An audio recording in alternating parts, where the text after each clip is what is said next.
बुरा समय हर किसी के जीवन में आता है। कोई निकल जाता है तो कोई बिगड़ जाता है। हर समस्या का हल होता है, आज नहीं तो कल होता है। हर समस्या का हल होता है, आज नहीं तो कल होता है। और जितना गहरा कुआं उतना मीठा जल होता है। देखो, अगर आपके जीवन में कठिन समय चल रहा है ना, तो आपको घबराने की जरूरत नहीं है। ऐसा कोई भी व्यक्ति वर्ल्ड में नहीं है जिसके जीवन में कठिन समय नहीं रहा हो। चाहे वो महात्मा गांधी हो, चाहे अब्राहम लिंकन हो, चाहे वो नेल्सन मंडेला हो, चाहे वो सुभाष चंद्र बोस हो, चाहे भगत सिंह हो। हर किसी के जीवन में बुरा समय था, तो आपके जीवन में क्यों नहीं आएगा? बुरा समय आपके जीवन में करियर से रिलेटेड हो सकता है, फैमिली से रिलेटेड हो सकता है, एजुकेशन से रिलेटेड हो सकता है, या फिर हेल्थ से रिलेटेड होता है। किसी भी प्रकार का बुरे समय आपके जीवन में हो सकता है, पर उससे डीलिंग कैसे करें, तो मैं आपको 4 बातें बताऊंगा जो आप डिफिकल्ट सिचुएशन में किस तरह से डीलिंग करें। उसके लिए 4 महत्वपूर्ण। पहला है पेशेंस। अगर आपके जीवन में पेशेंस नहीं है ना, तो आप परिस्थिति के सामने घुटने टेक लोगे, निकल जाओगे, बिगड़ जाओगे।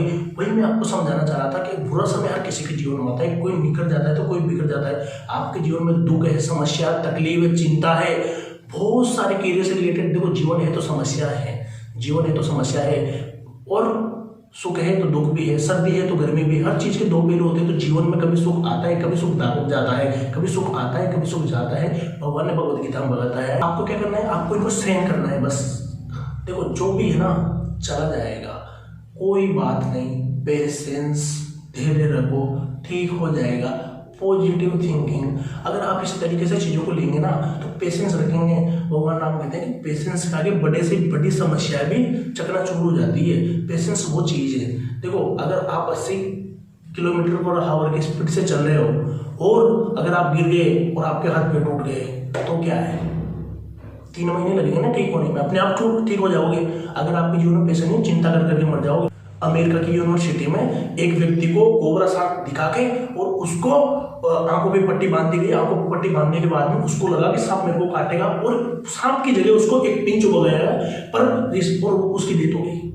और रिसर्च में पता चला कि इस व्यक्ति की जो मृत्यु हुई ना, वो उसके शरीर में जहर से हुई है। जब पिन चुभा है तो पिन में तो जहर था ही नहीं, वो लोहे के कील थे। फिर उसकी मृत्यु कैसे हो गई? क्योंकि उन्होंने ऐसा महसूस कर लिया था कि मेरे को सांप ने काटा था, तो उन्होंने महसूस क्या किया था दिमाग में, और पूरे शरीर में जहर फूल गया। अगर आप नेगेटिविटी रखेंगे तो आप मतलब कुछ कर ही नहीं पाएंगे। आपको धैर्य रखना पड़ेगा, नेगेटिविटीज को नेग्लेक्ट करना पड़ेगा। बी ऑलवेज पॉजिटिव, हमेशा पॉजिटिव रहो, पॉजिटिव सोचो, पॉजिटिव लोगों का एनवायरनमेंट में रहो, उनके एसोसिएशन में रहो जहाँ से आपको पॉजिटिविटी मिल सकती है। और पेशेंस, देखो महात्मा गांधी को ना अफ्रीका जब वो जा रहे थे, तो साउथ अफ्रीका की जो ट्रेन के डिब्बे में बैठे हुए थे महात्मा गांधी, तो उनको एक अंग्रेज ने लात मार के ट्रेन से निकाला। तो उन्होंने पेशेंस रखा। उसके बहुत साल बाद जाके महात्मा गांधी ने भारत को आज़ादी दिलाई। तो आप अंदाजा लगा सकते हो, अगर उनका धैर्य खो देते हो, उनसे बढ़ बीटते, तो उनका जीवन खत्म हो जाता वहीं पे।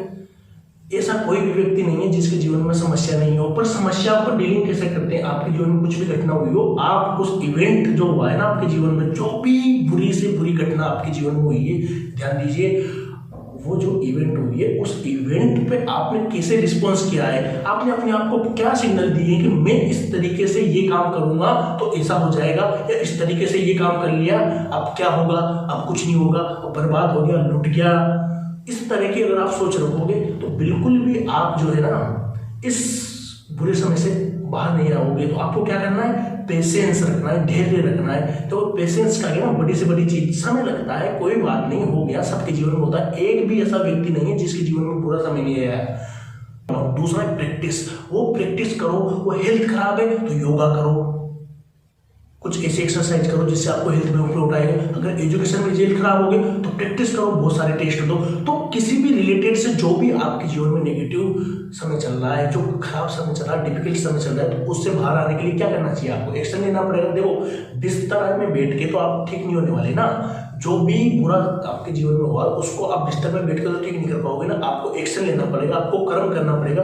भगवान कृष्ण भी कर्म करने की सलाह देते हैं कि कर्मण्येवाधिकारस्ते, भैया कर्म करो, कर्म करो, युद्ध करो। अर्जुन को मोटिवेट किया युद्ध करने के लिए। तो आपको भी अपने जीवन में अपना युद्ध, अर्जुन का एक अपना युद्ध था, तो आपको जो है ना आपके जीवन में एक्शन लेना पड़ेगा। सोचने से कुछ नहीं होगा। आप लंबे समय से सोच रहे हो भैया, आइडिया से कुछ नहीं होगा, एग्जीक्यूशन से होगा। आपको एक्शन लेना पड़ेगा। प्रैक्टिस, बहुत सारी प्रैक्टिस करो। तो ये था दूसरा। तीसरा प्लानिंग। आप देखो, if you planning to fail your planning fail. अगर आप प्लान नहीं कर पाए ना किसी चीज को, जो भी आपके जीवन में लक्ष्य है ना, उसको आप प्लान नहीं कर पाए ना, कैसे करना है उसकी प्लानिंग नहीं कर पाए, तो आपके सारे प्लान फेल हो जाएंगे। क्या बोल देता हूँ, अगर आप किसी चीज की प्लानिंग नहीं कर पाए ना, तो आपके सारे प्लान ही फेल हो जाएंगे। अगर आप प्लान नहीं कर पाए तो आपके प्लान ही फेल हो जाएंगे।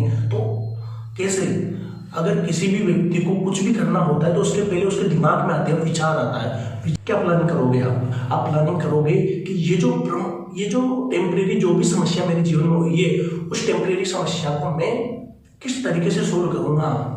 करियर से रिलेटेड जो भी फेलियर्स आए मेरे को, तो मेरे को क्या करना पड़ेगा, उसकी प्लानिंग करो, चिंतन करो, मनन करो। आपको महसूस करना होगा, समझना होगा सारी चीजों को, किस वजह से गलती हुई। रिविजिट कीजिए अपने डीएनए में, अपने झांके अपने अंदर में, क्या प्रॉब्लम आ गई थी मेरे को, जो क्यों नहीं कर पाया मैं, ऐसा क्यों हो गया,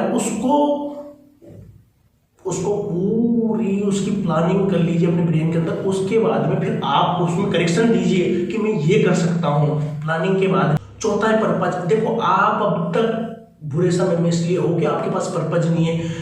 99% जो लोग सफल होते हैं ना, उनके जीवन में बहुत बड़ा पर्पज होता है, और वो अपने दुख तकलीफों का रोना नहीं रोते, वो किसी के सामने, वो अपनी परिस्थितियों का बैंड नहीं बजाते, वो बस पर्पज होता है, अपने पर्पज के लिए वो पीछे पड़ जाते हैं, उनको महसूस ही नहीं होता। अल्बर्ट आइंस्टीन एक बार खाना खा रहे थे, तो इतना सारा खाना, लगभग 5 आदमियों को खाना अकेले खा गए। कैसे? तो उनसे पूछा कि आप, उनका पेट खराब हुआ और उनको पता चला कि इन्होंने ज्यादा खाना खाया, इस वजह से वो बेहोश हो गए खाते खाते ही। तो कैसे वो बेहोश हो गए, वो तो पता चला कि इन्होंने ज्यादा खाना खा लिया।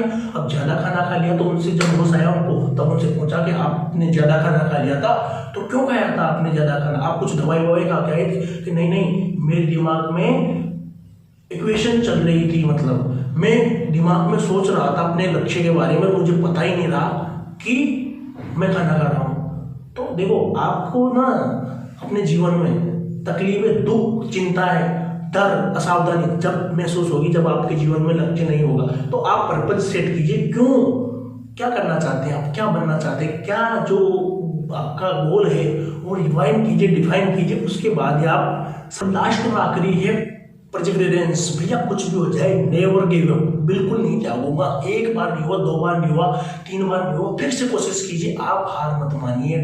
डिफिकल्ट सिचुएशन में चला जाएगा। आपको क्या करना है, कोई भी क्राइसिस आपके जीवन में है, बस हार नहीं माननी भैया। जो भी हार मानना ही नहीं है, मतलब मैं कभी हारता नहीं, या तो जीतता हूँ या सीखता हूँ। अगर आप जिस बल्ब के नीचे आप बैठकर आज पढ़ाई करते हैं, जिस बल्ब में आप रोशनी जिससे आपको मिल पाती है, वो बल्ब का जो आविष्कार किया था थॉमस एल्वा एडिसन ने, अगर वो भी आपकी तरह सोचता ना, और वो 1-2 बार या 2-4 बार असफल होने पर ही अपना लक्ष्य छोड़ देता, तो आज हम अंधेरे में रहते, या फिर दीपक वगैरह मोमबत्ती से वही पुराने रूढ़िवादी तरीके से हम चलते रहते हैं। बल्ब का आविष्कार उन्होंने किया था तो 9,999 बार फेल हुए थे।